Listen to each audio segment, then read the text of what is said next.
ವಕ್ರತುಂಡ ಮಹಾಕಾಯ ಕೋಟಿ ಸೂರ್ಯ ಸಮಪ್ರಭ ನಿರ್ವಿಘ್ನಂ ಕುರು ಮೇ ದೇವ ಸರ್ವಕಾರ್ಯೇಷು ಸರ್ವದಾ.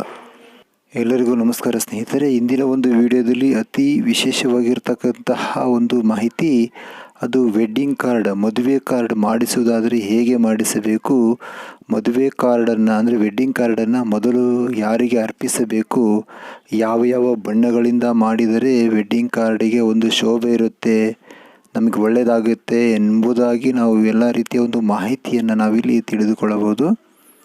ಮುಖ್ಯವಾಗಿ ಮದುವೆ ಅಂದರೆ ಎಲ್ಲರೂ ಸಡಗರ ಸಂಭ್ರಮದಿಂದ ವಿಜೃಂಭಿಸುವಂತಹ ಒಂದು ಸನ್ನಿವೇಶ.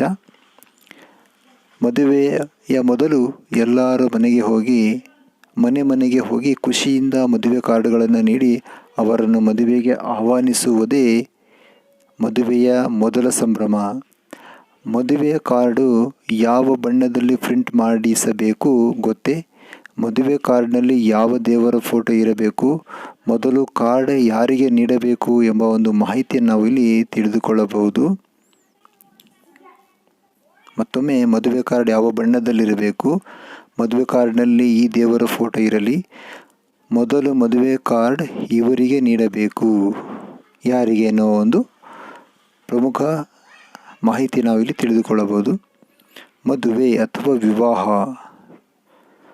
ಅಥವಾ ವಿವಾಹದ ಸಮಯದಲ್ಲಿ ವಿವಿಧ ಆಚರಣೆಗಳನ್ನು ನಡೆಸಲಾಗುತ್ತದೆ. ಅವುಗಳಲ್ಲಿ ಮೊದಲನೆಯದಾಗಿ ವಿವಾಹ ಕರೆಯೋಲೆ ಅಥವಾ ಮದುವೆ ಕಾರ್ಡ್ಗಳನ್ನು ಆಯ್ಕೆ ಮಾಡಿಕೊಳ್ಳುವುದು, ಪ್ರೀತಿಪಾತ್ರರಿಗೆ ಹಂಚುವುದು ಪ್ರಮುಖವಾಗಿರುತ್ತದೆ. ಭಾರತೀಯ ಸಂಪ್ರದಾಯದಲ್ಲಿ ವಿವಾಹಕ್ಕೆ ಜನರನ್ನು ಆಹ್ವಾನಿಸುವುದಕ್ಕಾಗಿ ಪ್ರತಿಯೊಬ್ಬರ ಮನೆಗೆ ಭೇಟಿ ನೀಡಿ ಮದುವೆಯ ಆಮಂತ್ರಣ ಕಾರ್ಡ್ಗಳನ್ನು ನೀಡಲಾಗುತ್ತದೆ ಅಥವಾ ದೂರದವರಿಗೆ ಪೋಸ್ಟ್ ಮೂಲಕ ಕಳುಹಿಸಲಾಗುತ್ತದೆ. ಹಿಂದಿನ ದಿನಗಳಲ್ಲಿ ಅನುಸರಿಸುತ್ತಿದ್ದ ವಿವಾಹ ಕಾರ್ಡುಗಳ ಡಿಸೈನ್ಗಳಿಗೂ ಇತ್ತೀಚಿನ ದಿನಗಳಲ್ಲಿ ಅನುಸರಿಸುತ್ತಿರುವ ವಿವಾಹ ಕಾರ್ಡ್ ಡಿಸೈನ್ಗಳಿಗೂ ತುಂಬಾ ವ್ಯತ್ಯಾಸ ಇದೆ. ಈ ಆಧುನಿಕ ಯುಗದಲ್ಲಿ ಆಧುನಿಕತೆಗೆ ತಕ್ಕಂತೆ ಮದುವೆ ಕಾರ್ಡ್ಗಳ ವಿನ್ಯಾಸವು ಬದಲಾಗುತ್ತಿದೆ. ಇತ್ತೀಚಿನ ದಿನಗಳಲ್ಲಿ ATM ಕಾರ್ಡ್ನಂತಿರುವ ಸ್ಮಾರ್ಟ್ ಕಾರ್ಡ್ನಲ್ಲಿ ವಿವಾಹ ಆಮಂತ್ರಣ, ಚಿಕ್ಕ ಪುಟ್ಟ ಬಾಕ್ಸ್ಗಳಲ್ಲಿ ವಿವಾಹ ಆಮಂತ್ರಣ ಕಾರ್ಡ್ಗಳನ್ನು ತಯಾರಿಸಲಾಗುತ್ತದೆ. ಆದರೆ ವಿವಾಹ ಆಮಂತ್ರಣ ಕಾರ್ಡ್ನಲ್ಲಿ ಯಾವ ಬಣ್ಣವನ್ನು ಬಳಸಬೇಕೆನ್ನುವುದು ಹಲವರಿಗೆ ತಿಳಿದಿಲ್ಲ. ವಿವಾಹ ಆಮಂತ್ರಣ ಕಾರ್ಡ್ ಹೇಗಿರಬೇಕು, ಯಾವ ಬಣ್ಣದಲ್ಲಿರಬೇಕು ನೋಡಿ. ಮೊದಲು ಮದುವೆ ಕಾರ್ಡ್ ಬಣ್ಣ. ನಾವು ವಿವಿಧ ಬಣ್ಣಗಳಲ್ಲಿ ಮದುವೆ ಕಾರ್ಡ್ಗಳನ್ನು ನೋಡಿರುತ್ತೇವೆ. ಒಂದೊಂದು ಮದುವೆಯ ಕಾರ್ಡ್ಗಳು ಒಂದೊಂದು ಬಣ್ಣದಲ್ಲಿರುತ್ತವೆ. ಆದರೆ ಈ ವಿಚಾರದಲ್ಲಿ ನಾವು ಗಮನದಲ್ಲಿಟ್ಟುಕೊಳ್ಳಬೇಕಾದ ಪ್ರಮುಖ ವಿಚಾರವೆಂದರೆ, ಮದುವೆ ಕಾರ್ಡ್ ಯಾವಾಗಲೂ ಕೆಂಪು ಅಥವಾ ಹಳದಿ ಬಣ್ಣದಲ್ಲಿರಬೇಕು. ಕಪ್ಪು ನೀಲಿ ಅಥವಾ ಕಂದು ಬಣ್ಣದಲ್ಲಿ ಎಂದಿಗೂ ಮದುವೆ ಕಾರ್ಡ್ಗಳನ್ನು ಮಾಡಿಕೊಳ್ಳಬೇಡಿ, ಏಕೆಂದರೆ ಈ ಬಣ್ಣಗಳು ನಕಾರಾತ್ಮಕತೆಯ ಸಂಕೇತಗಳಾಗಿವೆ. ಇದಲ್ಲದೆ ಮದುವೆಯ ಕಾರ್ಡ್ ಯಾವಾಗಲೂ ಚೌಕಾಕಾರದಲ್ಲಿರಬೇಕು, ಏಕೆಂದರೆ ಕಾರ್ಡ್ನ 4 ಮೂಲೆಗಳು ಸಂತೋಷ, ಸಮೃದ್ಧಿ, ಆಯಸ್ಸು ಮತ್ತು ಅದೃಷ್ಟದ ಸಂಕೇತಗಳಾಗಿವೆ. ಆದರೆ ಇತ್ತೀಚಿನ ದಿನಗಳಲ್ಲಿ ಕೆಲವರು ಕಾರ್ಡ್ಗಳನ್ನು ತ್ರಿಕೋನ ಅಥವಾ ಎಲೆಯ ಆಕಾರದಲ್ಲಿ ಮಾಡಿಸಿಕೊಳ್ಳುತ್ತಾರೆ. ಈ ತಪ್ಪನ್ನು ನೀವು ಎಂದಿಗೂ ಸಹ ಮಾಡಲು ಹೋಗಬೇಡಿ.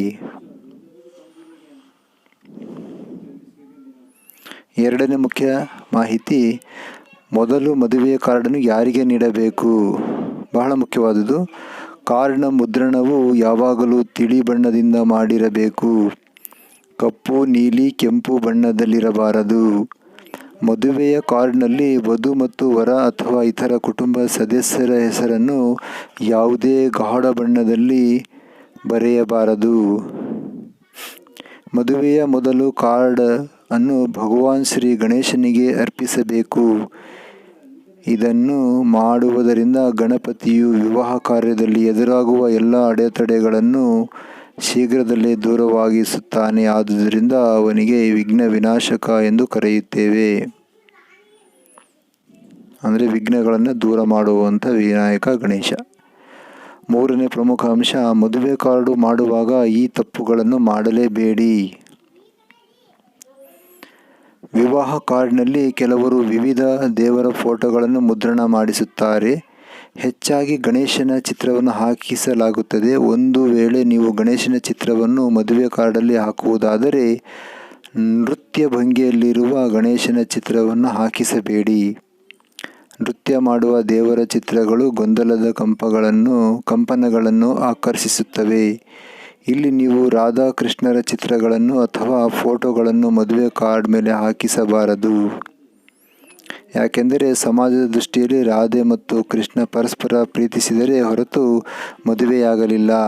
ಅವರ ಪ್ರೀತಿ ನೋವಿನಿಂದ ಕೂಡಿತ್ತು. ಹಾಗಾಗಿ ಈ ಚಿತ್ರವನ್ನು ಮದುವೆ ಕಾರ್ಡ್ನಲ್ಲಿ ಹಾಕಬೇಡಿ. ನೀವು ಮದುವೆ ಕಾರ್ಡ್ ಮಾಡಿಸುವಾಗ ಈ ಮೇಲಿನ ವಿಚಾರಗಳನ್ನು ಗಮನದಲ್ಲಿಟ್ಟುಕೊಳ್ಳುವುದು ತುಂಬಾ ಮುಖ್ಯ. ಮೊದಲು ಮದುವೆ ಕಾರ್ಡನ್ನು ಯಾರಿಗೆ ನೀಡಬೇಕು, ಮದುವೆ ಕಾರ್ಡ್ ಹೇಗಿರಬೇಕೆಂಬುದು ತಿಳಿಯಿತಲ್ಲವೇ? ಇದು ಮುಂದೆ ನೀವು ಈ ನಿಯಮಗಳನ್ನು ಪರಿಪಾಲನೆ ಮಾಡಿ. ಎಲ್ಲರಿಗೂ ಸಹ ಈ ವಿಡಿಯೋನ ಶೇರ್ ಮಾಡಿ, ಲೈಕ್ ಮಾಡಿ, ಸಬ್ಸ್ಕ್ರೈಬ್ ಮಾಡಿ. ಎಲ್ಲರಿಗೂ ಧನ್ಯವಾದಗಳು ಸ್ನೇಹಿತರೆ.